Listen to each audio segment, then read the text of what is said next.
اور اس سے بڑھ کر اللہ کے محبوب صلی اللہ علیہ وسلم، ان کے بارے میں سورہ التوبہ کی آیت نمبر 92 میں آیا کہ غزوہ تبوک کے موقع پر جب کچھ اعرابی پینڈو بادیہ نشین لوگ حاضر ہوئے، یا رسول اللہ آپ ہمارے لیے کوئی سواری اور سامان کا بندوبست کر دیں کہ ہم بھی رومن امپائر کے خلاف آپ کے ساتھ مل کے جنگ کریں گے. تو نبی تم نے کہا کہ میں کوئی ایسی سواری نہیں پاتا، نہ میں ساز و سامان پاتا ہوں کہ تم میرے ساتھ جنگ میں جا سکو. تو وہ تم سے اس حال میں پلٹتے ہیں کہ ان کی آنکھیں آنسوؤں سے تر ہوتی ہیں اس غم کے سبب کہ ہم اپنے نبی کے ساتھ جا نہیں سکیں گے. اور اس میں الفاظ ہے نبی جب تم ان سے کہتے ہو کہ میرے پاس کوئی سامان نہیں کہ میں کوئی تمہاری خدمت کر سکوں، یعنی اوپر دیکھوں تو سونا، نیچے دیکھوں تو سونا، یہ نہیں ہے. تو مجھے بتائیں اگر رسول اللہ کا یہ سٹیٹس ہے تو باب شاہی کوئی نہیں. وہ تو سیدنا عثمان غنی رضی اللہ تعالیٰ کے بارے میں آیا جامعہ ترمذی میں، انہوں نے 700 اونٹ اور سونے کی اشرفیاں دیں، یعنی وہی ظاہری اسباب سے ہی سارے معاملات چلتے ہیں. انہوں نے بھی کوئی سونا خود نہیں بنایا تھا، کمایا ہوا تھا. یہ سب کچھ ان کا جعلی تھا، اسی لیے پھر ان کی میمز بن رہی ہیں. جب میمز بنتی ہیں تو یہ پریشان ہوتا ہے کہ میمز کیوں بن رہی ہیں. بھائی کرتوت اپنے ٹھیک کر لو، میمز بننا بند ہو جائیں گی.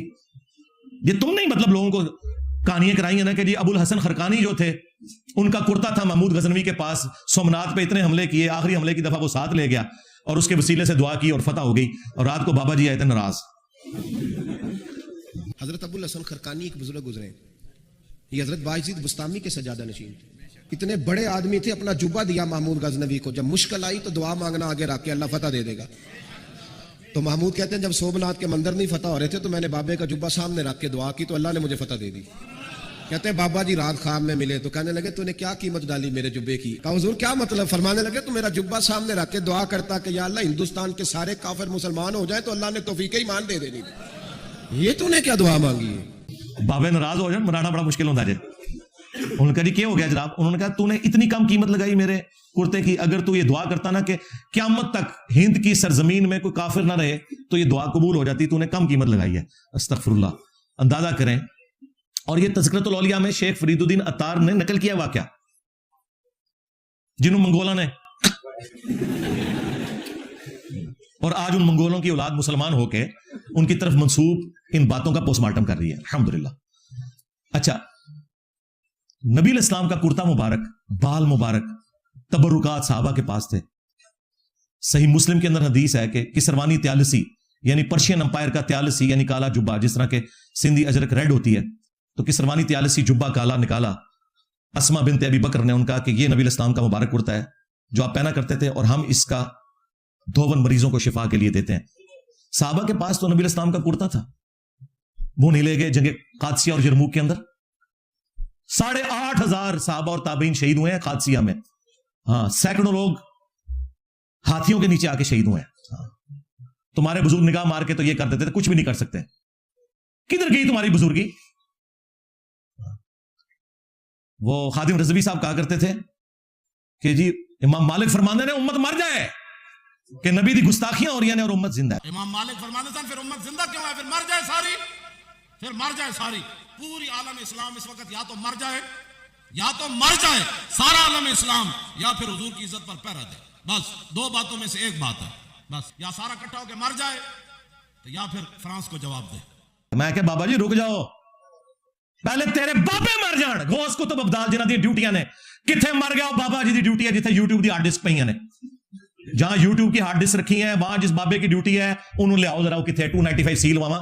مردودہ تو زندہ، نگاہ مار کے تو یہ ویڈیوز ڈیلیٹ کروا سکتا تھا گستاخانہ، اور مردود تیرے سامنے یہ ساری گستاخیاں ہو رہی ہیں. بے شرم، ڈوب کے مر جا.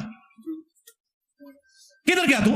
اب دیکھیں پوری امت کو یہ گالیاں دیتا تھا یہ بندہ، ٹھیک ہے، جس کے پلے شاہی کوئی نہیں. اور جن کی یہ طاقتیں ویل کروا کے ہم سے عزتیں کرواتے تھے، ان طاقتوں والوں کو گالیاں دو نا. اس کو کہنا چاہیے تھا کہ سارے بابے مر جائیں کہ تمہارے نبی کے خاکے بن رہے ہیں، اور بابو تم قبروں سے نگاہیں مار کے تو یہ خاکے ڈیلیٹ نہیں کروا رہے، اور جو زندہ بابے ہیں وہ بھی مر جائیں. نہیں، سارا ڈکوسلا تھا بھائی، کچھ بھی نہیں. بم آ کے دہشت گرد ٹھوک گئے ان کے مزاروں کے اوپر، ہی چوں سے ہل نہیں سکے. اور یہ باتیں کرو گے جی کعبے بھی کرین گری تھی. او بھائی کعبے کی گارنٹی اللہ نے کوئی نہیں لی ہوئی، وہ ابرا کا لشکر ایک ہی دفعہ ہلاک ہوا تھا بس. باقی بخاری مسلم میں حدیث ہے قرب قیامت میں ایک پتلی ٹانگوں والا حبشی کعبے کی اینٹ سے اینٹ بجا دے گا. اللہ تعالیٰ نے کعبے کی بے حرمتی یزید کے دور میں بھی دیکھی ہے، لیکن اللہ تعالیٰ نے یہ امت کے اوپر معاملہ چھوڑا ہوا ہے. اللہ نے یہ نہیں کرنا، لیکن تمہارا دعویٰ ہے کہ تمہارے بزرگوں کی ڈیوٹیاں اور وہ یہ کرتے ہیں، اور ڈیوٹیاں یہ کرتے ہیں کہ سمندر تو روکا ہوا ہے لیکن سارے کے سارے نشئی پولٹری چرسی اسی مزار پہ بیٹھ کے نا چرچ کے سوٹے لگاتے ہیں, انہیں نہیں وہ روک سکتے, ڈیوٹیاں بھی نہیں صحیح طریقے نال پوری کر سکتے, بدکاری کے اڈے بنے ہوئے. تو ہمیں تو یہ اس طریقے سے بتاتے ہیں کہ بزرگ جناب یہ کر دیتے ہیں وہ کر دیتے ہیں ان کے کرتوں کی برکت سے.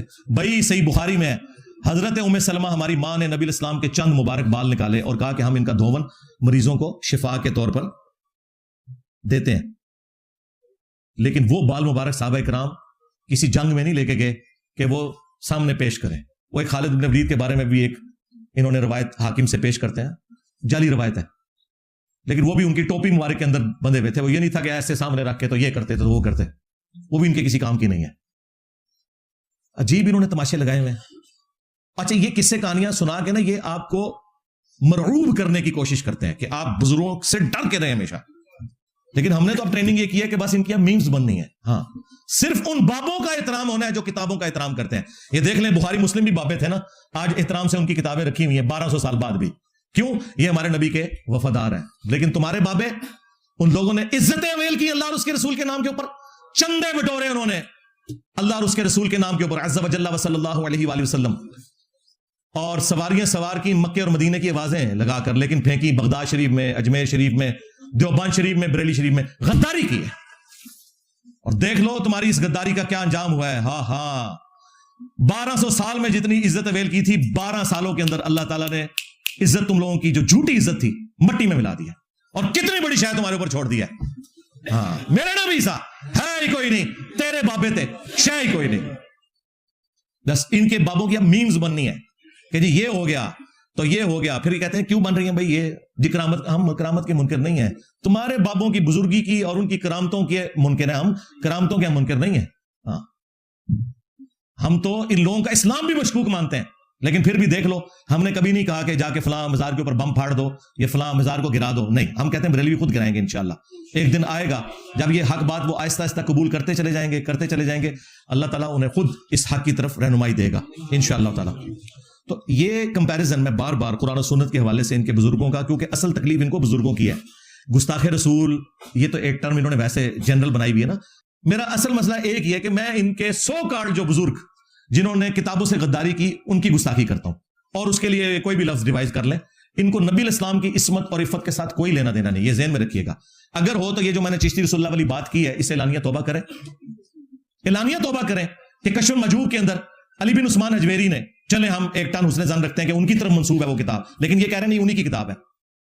صحب اور سکر کے چیپٹر میں بایزید بستامی کا سکر ثابت کرنے کے لیے اور جنید بغدادی کا صحب ثابت کرنے کے لیے 2 جھوٹے واقعات 2 پیغمبروں کی طرف منسوب کیے.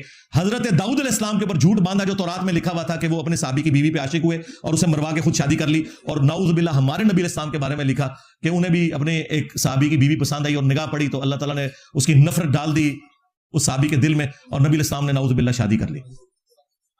اور خود پیر کرم شاہ الازہری نے ضیاء القرآن کے تفسیر کے اندر سورۃ الاحزاب کی تفسیر میں لکھا ہے کہ یہ کافروں نے سازش کر کے ہماری کتابوں میں یہ واقعات داخل کیے ہیں. اور وہی پیر کرم شاہ اپنے ہی مکتبہ ضیاء القرآن پبلیکیشن سے وہی کشف المجوب چھاپ رہے ہیں اور اس کا مقدمہ لکھ رہے ہیں کہ یہ کتاب بڑی اچھی ہے. دیکھا کیسی دوغلی پالیسی. اور بابا جی بھی ہمارے خادم رضوی صاحب لڑایا کرتے تھے کشف المجوب, اور وہی کشف المجوب میں نے لگائی ہوتی ہے والے میں جو انہوں نے پکڑی ہوئی ہے جس میں گنبد بنا ہوا ہے, جدہ کوئی پیر نہ ہوئے وہ کتاب پڑھ لے. ان کی زندگی میں بھی ان تک میرے کلپ پہنچے تھے جو میں نے سب سے پہلا کلپ ریکارڈ کرایا تھا, جو ایک ہفتے میں 7 لاکھ لوگ دیکھ چکے تھے. اس کے بعد پہلا مرڈر اٹیمپٹ کرنے والا بندہ آیا تھا ان کی زندگی کے اندر, جواب نہیں دیا. بس وہ ایک منڈا ہے نیٹ ہوتے ہوتا ہے, وہ کہتا ہے کہ لبیک نہ کہو لبیکا یا رسول اللہ. وہ ایک بندہ سنا نیٹ پر وہ کہتا رہتا تھا مولی خاتم کو لبیک کسی کا نہیں پتا, وہ بھی تھا. میں کہتے ہیں اس کو جواب دو, لبیک پر وقف کیوں کرتے ہیں؟ میں کاسی کر رہے ہیں وقف ایسی کیتا ہے تیرے ڈیڈے کیڑا پر وقف کیسی کی کہنا لبیک کا ہونا چاہیے. میں کہ تو کا پڑھتا رہو اسی کا لبیک پڑھتے رہو. تو میں نے تو ٹھیک کہا تھا, وہ میں نے اس لیے کہا تھا کہ یہ کہتے ہیں میں عربی گردانے پڑھاتا ہوں. یہ میں نے کہا پھر آپ اس کو صحیح کریں گے لبیک کا یا رسول اللہ. لبیک کو وقف کر کے پھر یا رسول اللہ لادا, وہ پھر 2 الگ طریقے سے ہوگا. جو آپ نعرہ لگواتے ہیں نا تو لبیک کا یا رسول اللہ نعرہ صلی اللہ علیہ وسلم. تو پتہ جواب میں انہوں نے کیا کہا, ساڈی مرضی سی جو مرضی کبھی ہے. پتا سی کہ منڈا ہے نیٹ تے, سب کچھ پتا سی, لیکن جرت نہیں ہوئی بابے کی کہ پوری زندگی کو ریبٹل کر سکے. اسے پتا تھا, اور نجی محفلوں میں وہ کہتے بھی تھے کہ منڈا گلا صحیح کرتا ہے, پتا تھا انہیں, لیکن ظاہر اپنے فرقے کے ہاتھوں مجبور تھے. اسی لیے میں کہتا ہوں کہ ٹی ایل پی ختم نبوت تحریک اس دن چلائے گی کہ جب یہ چشتی رسول اللہ اشری رسول اللہ کے خلاف بھی دھرنے دے, اور جہاں سے لاہور سے یہ نکلتے ہیں نا وہاں سے ہی کتابیں چھپ رہی ہیں, وہاں نہیں دھرنا دیں گے کیونکہ ان کا اپنا فرقہ ہرٹ ہوگا. تو پھر ٹی ایل پی ختم نبوت تحریک نہیں ہے بلکہ اینٹی قادیانی تحریک ہے, ایک ختم نبوت کے ایک جز کے اوپر بات کر رہی ہے. اور اصل مسئلہ تو وہ غدار ہیں جو اپنے آپ کو رحمت اللہ علیہ بھی کروا رہے ہیں اور مزارات بھی اپنے بنوائے ہوئے ہیں, ان کے ماننے والوں نے ان کے بنا دیے اور اپنے ناموں کے کلمے ڈائریکٹ انہوں نے پڑھوائے ہوئے ہیں. یہ ان کا حال ہے. تو میرے بھائی میں تو پھر بولوں گا جب تم میرے نبی کے بارے میں یہ بات کرو گے کہ وہ صحابی کی بیوی پہ عاشق ہو گئے نعوذ باللہ, تو میں پھر تمہیں آڑے ہاتھوں نہیں لوں گا کہ تمہارے یہ بزرگ کہلانے کے, مسلمان کہلانے کے بھی حقدار ہیں اگر انہوں نے یہ لکھا ہے. ہمارے نبی تو وہ ہیں جن کے بارے میں آیا ہے ما ضل صاحبکم وما غوا, تمہارے نبی نہ کبھی بہکے ہیں نہ کبھی بے راہ چلے ہیں. اور صحیح بخاری اور مسلم دونوں میں حدیث موجود ہے کہ نبی الاسلام میں کنواری لڑکیوں سے زیادہ شرم و حیا تھی, اور اگر آپ کو کوئی چیز ناگوار ہوتی ہم آپ کے چہرے سے محسوس کر لیتے تھے. اتنے آپ کے رسپانس واضح ہوا کرتے تھے کہ آپ اپنے رسپانس کو کنٹرول بھی نہیں کر سکتے تھے. کنواری لڑکیوں سے زیادہ شرم و حیا, اور اس کے بارے میں تم لوگ یہ لکھو کہ وہ بایزید بستامی کا سکر تم لوگ ثابت کرو, یزید ابے دا سکر. ہاں اس سے پہلے تو نہیں پتہ ہی نہیں تھا یہ ابا یزید کیا آ گیا. ہاں یہ ابا یزید ابا, اور اس سے بڑا جھوٹ بولا ہے کہ یہ امام جعفر کا مرید ہے بایزید بستامی, حالانکہ امام جعفر کے مرنے کے بھی کم از کم 50 سال کے بعد یہ پیدا ہوا ہے, قبر پہ جا کے مرید ہو گیا. چلو جی ہو گیا. اور امام جعفر صادق رحمہ اللہ علیہ السلام کے ماننے والے آج اپنے بچوں کے نام یزید یا کنیت ابو یزید رکھنے کے لیے تیار نہیں ہے. اس زمانے میں تم لوگوں نے ابو یزید کنیت رکھ دی, کیوں رکھی؟ کوئی اور نام نہیں تو لبیا. 261 ہجری میں فوت ہوا ہے یہ بایزید بستامی, اور 261 ہجری میں امام مسلم فوت ہوئے ہیں ایک ہی سن میں. ان کی کنیت ہے ابو الحسین مسلم بن حجاج القشیری, اور اس کی کنیت ہے ابو یزید. جی یزید نہ آتے صحابہ دے بھی نہ جناب, انج نہیں ہمیں بھی پتا ہے. ہاں وہ اس زمانے کی بات ہے جب صحابہ اکرام کے زمانے میں کربلا نہیں ہوئی تھی. ہون رکھو نا یزید اپنے پتریاں دے پھر مننا گے. ہاں عرض کر دیے, ہاں اپنی اولاد کے نام یزید رکھو پھر مانیں گے, تاکہ جب تمہارے بچے سکول میں جائیں تو لوگ کہیں یزید آ گیا. ہاں اور چھٹی کے وقت جب تو لینے کے لیے جائے تو کہیں یزید ابا آ گیا. ہاں مولویو بایزید بستامی نو بچانا جائے تے اپنی کنیت رکھو ابو یزید. ہاں اے زخم تھوڑا چھلدا رہنا ہے کیونکہ یہ وہی ظالم شخص ہے. اور دیکھیں ابھی مفتی حنیف قریشی نے تو دفاع کر دیا اس کا. اس کے علاوہ اور بہت ساری جو ہے نا وہ تعویلات ہیں. مثلا یہ جو مرزا صاحب جو ہے نا اپنی انہوں نے بنائے ہوئے لوگوں کو کہتے ہیں کہ میرا جھنڈا لوائی اعظم من لوائی محمد, میرا جھنڈا محمد صلی اللہ علیہ وسلم کے جھنڈے سے بڑا ہے. ٹھیک ہے, اب اصل میں یہاں یہ بیک پہ نہیں جا رہے کہ یہ صوفیاء ایک ٹرم کے تحت یہ لفظ بول رہے ہیں. ٹرم کیا ہے؟ وحدت الوجود. یہ خاص کیفیت ہے, جذب کی خاص کیفیت ہے, یہ کوئی عام بات نہیں ہے. اب میں اس کی تعویل کر رہا ہوں جو ہے نا لوائی اعظم من لوائی, میرا جھنڈا محمد کے جھنڈے سے بڑا ہے. صوفیاء یہ کہتے ہیں کہ یہ جس طرح حضرت موسیٰ علیہ السلام طور پہ گئے تو وہاں درخت میں سے آواز آئی انی انا اللہ رب العالمین, تو اللہ تعالیٰ بوٹے سے بول سکتا ہے, زبان ولی سے نہیں بول سکتا. تو اب یہ زبان بایزید کی نہیں تھی, زبان ان کی یہ کلام رائی ہو رہا ہے, اور وہ کہہ رہے ہیں میرا جھنڈا محمد کے جھنڈے سے بڑا. اس کی طبیعت تو میں نے صاف کی ہے نا, پھر دفاع کر دیا اس نے. یہ وہی ظالم شخص ہے جس نے کہا لوائی اعظم من لوائی محمد, میرا جھنڈا قیامت کے دن محمد کے جھنڈے سے بھی بڑا ہوگا. تذکرۃ الاولیاء میں اس نے لکھا, اس کے ماننے والے نے اس کے بارے میں, اور طویل کی اس نے فرید الدین عطار نے بھی کہ نہیں ان کے منہ سے اللہ بول رہا تھا. توبہ توبہ, ایک جھوٹ کو چھپانے کے لیے دوسرا جھوٹ. یار یہ منہ سے اللہ بولنے والا عقیدہ تو پیغمبر کے بارے میں بھی ہمارا نہیں ہے, ان کے لیے بھی ہے. وما ينطق عن الهوى ان هو الا وحی یوحى. اور نہیں جی وہ درخت میں سے بھی تو آواز آئی تھی. اور اللہ کے بندے, درخت میں سے آواز آنا یا کوہ طور کے اوپر تجلی اللہ کا ڈالنا, یہ اللہ تعالیٰ کی صفات اور اس کی ذات کا معاملہ ہے. کیا اللہ تعالیٰ کبھی کسی پیغمبر کے منہ سے بولا ہے؟ غلام احمد قادیانی دجال کو گراؤنڈز پرووائڈ کرنے والے تمہارے بزرگ ہیں. کون سی مثال کہاں فٹ کرتے ہو؟ اللہ تو پیغمبروں کے لیے بھی کہہ رہا ہے کہ وہی نازل ہوتی تھی, ان کے منہ سے اللہ نہیں بولتا تھا. حلول کا عقیدہ رکھتے ہو. تو میں نے پوری طبیعت صاف کی ہے, وہ آپ دیکھیں ریپلائی ٹو مفتی حنیف قریشی, جو بڑا چیمپئن بنے ہوئے تھے نا کہ جناب ہم جی مناظرہ کر لیں گے, یہ کر لیں گے. مناظرہ کیا, میں نے تمہارے سارے دلائل جو تم نے مناظروں میں دینے ہیں میں نے ان کے جواب بھی ریکارڈ کروا دیے. جاؤ دیکھو کتنی تمہاری پبلک چینج ہو گئی ہے. کہتا ہے میں طویل کروں گا, وہ ان کے منہ سے اللہ بول رہا تھا. نعوذ باللہ. تو اللہ کا جھنڈا تو محمد کے جھنڈے سے بڑا ہوگا. نعوذ باللہ. مجھے بتائیں, اللہ کا تو جھنڈا آلریڈی رسول اللہ کے ہاتھوں میں ہے. تو کس کو اللہ کا جھنڈا سمجھ رہا ہے؟ شیطان کے ایجنٹ. ہاں تیرے بارے میں بخاری مسلم میں ہے کہ ہر غدار کے لیے قیامت کے دن ایک جھنڈا بلند کیا جائے گا اور کہا جائے گا فلاں بن فلاں حاضر ہو اس جھنڈے کے پاس. یہ پوری دنیا کو پتا چلے کہ تو غدار ہے. تمہارے بابے وہی غدار ہیں جن کے لیے جھنڈے ہوں گے. لواء الحمد نہیں ہوگا, وہ جھنڈے ہوں گے کہ انہوں نے اپنے نبی کے ساتھ غداری کی ہے. پھر دیکھو اللہ نے کتنی بڑی بلا تمہارے اوپر چھوڑی ہے, جو کہتا ہے میرے نبی سا ہے ہی کوئی نہیں, تیرے بابے تھے شاہ ہی کوئی نہیں. اچھا, اس تکلیف کا اندازہ ان کو کیسے ہو جو میرے سینے کے اندر ہے کہ انہوں نے کیا غداریاں کی ہوئی ہیں. تو ہم نے ان کی پبلک کو سمجھا دی یہ بات.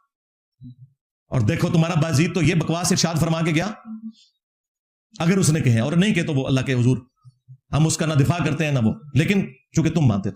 ابو یزید اور یہاں ہمارا ابو الحسین مسلم صحیح مسلم میں لکھ رہے ہیں کہ نبی الاسلام نے فرمایا سب سے پہلے قیامت کے دن میں قبر سے نکالا جاؤں گا, سب سے پہلے میں شفاعت کروں گا, سب سے پہلے میری شفاعت قبول کی جائے گی. اور ایک اور حدیث صحیح مسلم میں کہ نبی الاسلام نے فرمایا سب سے پہلے جنت کے دروازے پہ میں دستک دوں گا, اور دروغے جنت پوچھیں گے رضوان کون, میں کہوں گا محمد, تو وہ کہیں گے کہ مجھے حکم بھی یہی تھا کہ صرف آپ کے نام کے اوپر دروازہ کھولے گا صلی اللہ علیہ وآلہ وسلم. اور تو آٹھے بابیاں نو کسی نے کھنگڑ نہیں دینا. ہاں, اتنے بڑے بڑے دعوے. اور پھر اس میں ایک چیپٹر ہے بایزید بستامی کی معراج, اور وہ کہتے ہیں جس طرح انبیاء میں رسول اللہ کو معراج ہوئی ہے نا, بابوں میں ان کو ہوئی ہے, ابو بکر عمر عثمان علی کو نہیں, ان کے بابے کو کہانی. اور اس میں لکھا ہے کہ انہوں نے معراج کی رات اللہ تعالیٰ کا دیدار بھی کیا ہے ظاہری آنکھوں سے. اور پھر ایک کہانی لکھی کہ جنید بغدادی کہا کرتے تھے کہ بایزید کا اولیاء میں وہی مرتبہ ہے جو حضرت جبرائیل کا فرشتوں میں, یعنی اولیاء کے سردار. تو پھر عبد القادر جیلانی تک گئے, ہاں فارغ, کیونکہ عبد القادر جیلانی تو بعد میں آئے ہیں. بایزید اور عبد القادر جیلانی میں بھی 200-250 سال کا فرق ہے. ہوں فیصلہ کرو کہ اولیاء دا سردار کون ہے, بایزید بستامی یا جنید بغدادی دے حکم دے مطابق اور انہوں نے ارشاد دے مطابق بایزید بستامی نے. تو کہانیاں تو پھر پکڑنے کے لیے ہم لوگ بیٹھے ہوئے نا اللہ کے فضل سے. یہ میں نے 3 حوالے آپ کو بڑے بڑے دیے ہیں, ایک چشتی رسول اللہ والا, اور دوسرا صاحب اور سکر والا, اور تیسرا یہ لوائی اعظم من لوائی محمد نعوذ باللہ. اچھا, ویسے تو یہ کہتا تھا سبحانی ما اعظم شأنی, کشف مجموع میں بھی لکھا ہے کہ اللہ ان کے منہ سے بول رہا تھا, تو میں پاک ہوں میری شان بڑی بلند ہے. اس کی ان کے پاس تعویل ہوتی تھی کہ جی وہ اللہ کی محبت میں نا جب کوئی غرق ہو جاتا ہے نا تو بھونکنا شروع کر دیتا ہے, ظاہر ہے بھائی بھونک ہی رہا ہے نا. اللہ کی محبت میں تو غرق ہو کے ڈاؤن ٹو ارتھ ہونا چاہیے. اور کہتے تھے اگر یہ نبی کے بارے میں بھونکتے نا تو ہم ان پہ فتویٰ لگاتے. تو سرکار میں جو کچھ بتا رہا ہوں یہ نبی الاسلام کے بارے میں, با خدا دیوانہ باش با محمد ہوشیار, یہ خود کہتے تھے ہمیں. اس لیے میں نے کہا نا جناب ہم بریلویوں کی دائی رہے ہیں. ہاں, وہ بھی کیا دن تھے, ہم بھی ایک جن تھے. آج ہم دیو ہیں, جنوں کے بھی پیو ہیں. ہاں, انہوں نے سوچا نہیں تھا کہ بریلویوں میں سے ایک بندہ اٹھ کے پیو بن جائے گا ساڈا. یہ پیو والا نہ سمجھیو, یعنی علمی استاد دے طور تے اینٹی وینم, روحانی کہہ لو یا انہوں نے شیطانی, تو چلو اسی روحانی. ان کو یہ اندازہ نہیں تھا. یہ 3 والے اور چوتھا والا کشف المجوب میں انہوں نے یہ لکھا ہوا ہے کہ علی بن عثمان اجویری امام حنیفہ کی شان کو بلند کرنے کے لیے ایک جعلی خواب ان کی طرف منسوب کرتے ہیں. اور تذکرۃ الاولیاء میں بھی ہے کہ امام حنیفہ نے خواب میں دیکھا کہ رسول اللہ کی قبر میں اترے ہیں اور ہڈیاں سمیٹ رہے ہیں اور ایک کو دوسرے سے چن چن کے الگ کر رہے ہیں. یہ الفاظ ہیں, اور ترجمہ کیتا ہے استخوان مبارک, اڈی شستہ اردو, استخوان مبارک. ایک جگہ سے بھی ترجمہ کیتا ہے ہڈیاں, وہ استخوان کہتے ہیں نا ڈھانچے کو. اور گھبرا کے اٹھے اور ابن سیرین سے پوچھا تو انہوں نے کہا نہیں, آپ نبی الاسلام کی سنتوں کو جمع کریں گے. اور سرکار پچھلے 1200 سال تو اسی لبدے پہ آ کے وہ سنتاں کتے جمع کی ہیں انہوں نے. وہ کتاب ذرا بکھاؤ کتے ہے. امام بخاری امام مسلم نے جو جمع کیا وہ تو پڑھا ہوا ہے, امام حنیفہ کی کتاب کتے ہے. یہ ہے ہی کوڑ سی, جھوٹ تھا. اور دوسرا مجھے بتائیں کیا اللہ تعالیٰ اپنے نبی کے بارے میں ایسا گستاخانہ خواب کسی کو دکھائے گا؟ اور ایک خواب کو گھڑنا تھا نا, مجھ سے سیکھ لیتے, تم سے بڑا بریلوی رہا ہوں. تم کہتے کہ امام حنیفہ نے خواب میں دیکھا کہ نبی الاسلام کے برتن جمع کر رہے تھے, آپ کا آسا مبارک, آپ کا کرتا مبارک, اور اس کی تعویل یہ تھی, تعبیر یہ تھی کہ نبی الاسلام کی سنتوں کو جمع کریں گے. اللہ کے بندوں ڈر جاؤ. قرآن میں سورہ سبا میں اللہ تعالیٰ نے سلیمان علیہ السلام کے بارے میں کہا ہے کئی مہینوں تک ان کا جسم اطر ایک لاٹھی کے سہارے یوں رہا ہے, اور دیمک ظاہر مہینوں میں چاٹتی ہے, دنوں میں نہیں. جب وہ لاٹھی کو چاٹ گئی تو پھر ان کا جسم نیچے آیا. یعنی نبیوں کے جسم وفات کے بعد سلامت رہتے ہیں. یہ قرآن میں اس عقیدے کی اصل موجود ہے. یہ میں منکرین حدیث کے لیے بات کر رہا ہوں. اور انبیاء کے وفاداروں کا اتنا مقام ہے کہ صحیح بخاری میں ہے کہ حضرت عمر کا پاؤں 70 سال کے بعد حجرہ عائشہ کی جب دیوار گری تو وہ باہر نکل آیا بالکل سلامت. پھر اندر کر کے تو وہ قبر کو ریپیئر کیا گیا. اور ابو داؤد کی وہ حدیث جس کے اوپر امت کا اتفاق ہے, سوائے امام بخاری نے اس میں اختلاف کیا ہے, لیکن امام بخاری خود بخاری میں حضرت عمر کے بارے میں لے کے آئے ہیں. عقیدے کو وہ صحیح مانتے ہیں. ان اللہ حرم علی الارض ان تاکل اجساد الانبیاء, سنن ابی داؤد میں حدیث ہے. اللہ تعالیٰ نے حرام کر دیا ہے نبیوں کے حق میں کہ ان کے جسموں کو مٹی کھائے. اور جو اس روایت کے اوپر کلام کرتے ہیں وہ اس روایت کو صحیح سمجھتے ہیں، جس طرح ہمارے استاد شیخ زبیر علی زئی صاحب، انہوں نے بھی فضل الصلاۃ علی النبی میں وہ لکھا ہے، جو مصنف ابن ابی شیبہ میں حضرت عمر نے جو خط لکھا تھا، جب تستر نامی جگہ میں حضرت دانیال کا تابوت نکل آیا تو حضرت عمر نے خط لکھا کہ یہ اللہ کے پیغمبروں میں سے ایک پیغمبر کا تابوت ہے، اور نبیوں کے جسموں کو نہ مٹی کھاتی ہے، نہ درندے کھاتے ہیں، نہ آگ جلاتی ہے۔